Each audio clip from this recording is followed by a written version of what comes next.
A lot of times whenever you're going to be installing coffered ceilings, there's going to be what's called a tray, which is a box that is built up into the ceiling, and then you build the coffered ceiling up into that. So the first thing we're going to start doing is installing the perimeter boards around the exterior of this tray. So we're going to have a 1x10 going up the side inside the tray, and then along the bottom we'll have a piece of 1x4 that I've sanded and eased the edges on, and that will wrap around the perimeter, and it makes it a really nice look. One of the most important lessons if you want to make money in finished carpentry is to be able to do a job solo that your competitors would do with 2 people.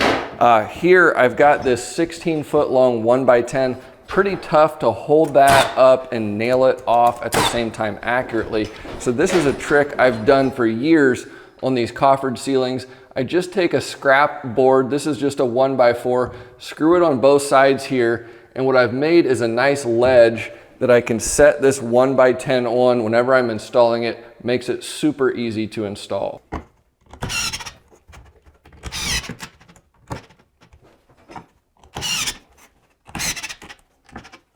This is where these blocks make installing these big, heavy, long boards an absolute piece of cake. Just set it up there, put your other end on, and it's gonna stay right there. You're not straining yourself at all. So work smarter, not harder.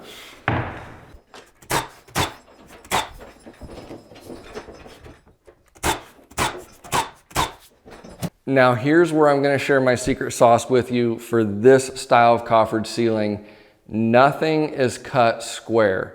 That's right, I don't cut anything that is a vertical cut square. Everything is off 1/2 degree, and you'll see why that's so important as we start fitting these boxes in place and fit the crown in place. But as I go, if my 1x10 is like this, I'm cutting it 1/2 degree off so it's canted inward.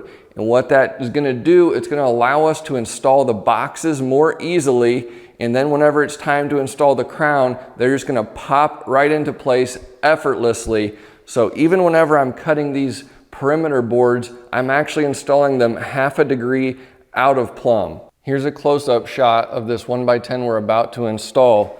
And you'll see if I make it flush up here, see how it's cut longer there. So the long point is the bottom, and then it's cut 1/2 degree inward up top, and that's gonna make everything cant inward.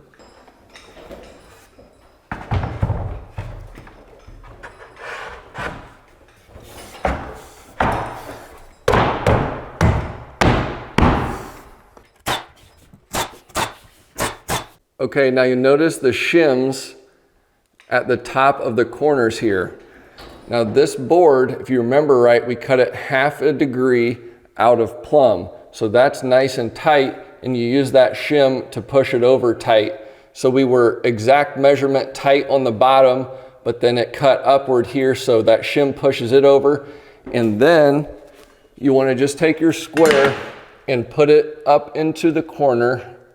I don't know if I'll be able to pick this up or not. It's very subtle. It's only 1/2 degree out of plumb tilted this way. And that is what that shim right there does.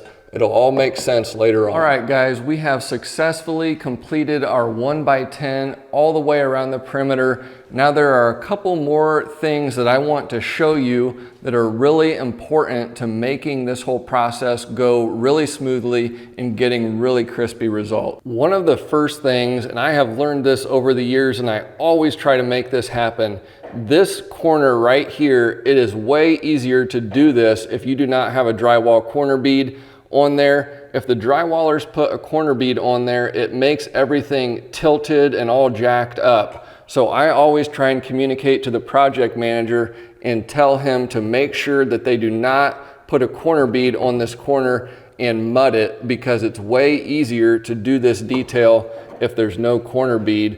In just a minute, we're gonna start putting this casing on, and as you can see, it's a lot easier to miter this corner here if it's laying perfectly flat than if it's canted out 1/8 of an inch because of the corner bead drywall mud buildup. The next thing I want to point out is my 1x10s that I selected to go around the perimeter here. I had about 10 1x10s to choose from, and I very carefully selected boards that had no cup. So you want to put your square on your boards before you select which boards you're going to use, and make sure that you do not have boards that have a severe cup. The reason for that is we want to have crispy results that look really nice. And if you've got a cupped board around the perimeter and you cut a square cut on your boards that are going to intersect here, it's going to look like garbage. You're not going to be able to get accurate measurements and accurate cuts if you've got a big cup on here. So you can see there, that's a nice and flat board, and we're going to get a really crispy joint there, and that's what we want. Also, this is finger jointed poplar, and it will paint up a lot better if you sand it first. This is not a production house. Quality is a priority, so I sand all my boards before I install them. So sand it, it'll paint up much nicer. The other thing is I ease all these edges here, no square corners. Eased edges, this is a 5/32 radius bit. It'll paint up a lot better, it's more durable, and any of those nicks that you get on that sharp corner whenever your materials are delivered, it's never a perfectly crisp corner. Easing the edge eliminates that, and it just creates a much nicer looking product. So those are a couple key details I do. Sand the boards, 120 grit sandpaper, and then ease the edges. It'll look a lot better. So now that we've got our perimeter 1x10 installed, we're going to install our 1x4 on the flat. Makes it look really nice. I'll show you how that works and give you some tips here to do that. First thing, we'll take our trusty laser tape, get some nice accurate measurements here, and then we'll be adding a 1/2 inch for a 1/4 inch reveal going both ways, just like casing a window. We want a 1/4 inch reveal right here. I selected these 1x4s at the same time I did my 1x10s, sanded them all nice and smooth, and then eased the edges. So we'll start cutting those and then slotting for biscuits on the miters.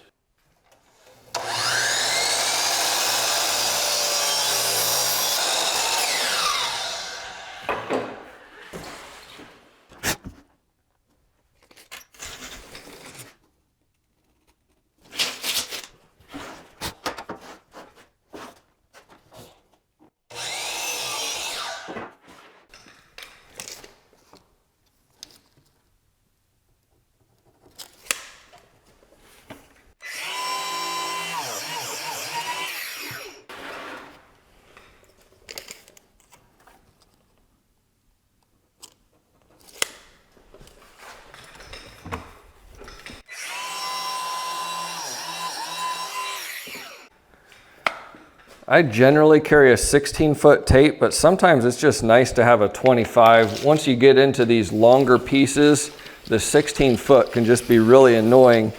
But right here, I've got 174 and 9/16. I want to mark the center of this. Let's see here.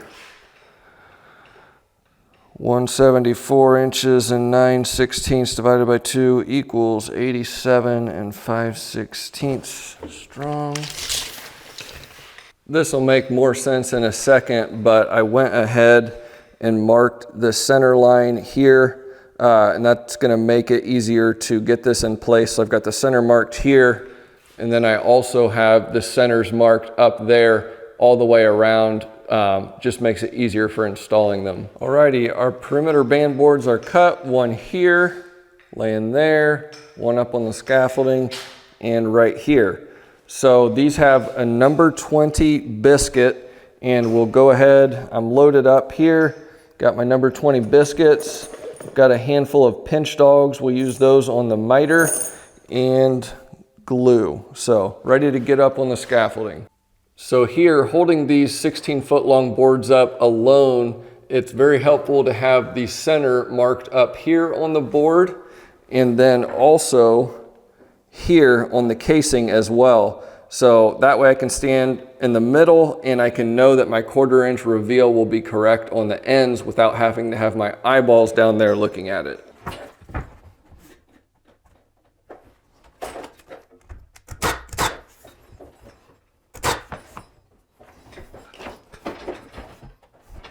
Well, it's not quite where I want it to be. Push it down a little bit.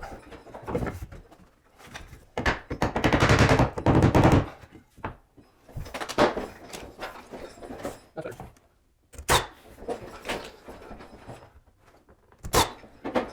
I've got this perimeter board and that perimeter board tacked up, and I kind of did that because I wanted these to be able to move in and out just a little bit in case it's not quite perfect. So now I'll go ahead and put this one up and try and get it centered perfectly so that all of my 1/4 inch reveals are as close to that 1/4 inch as possible.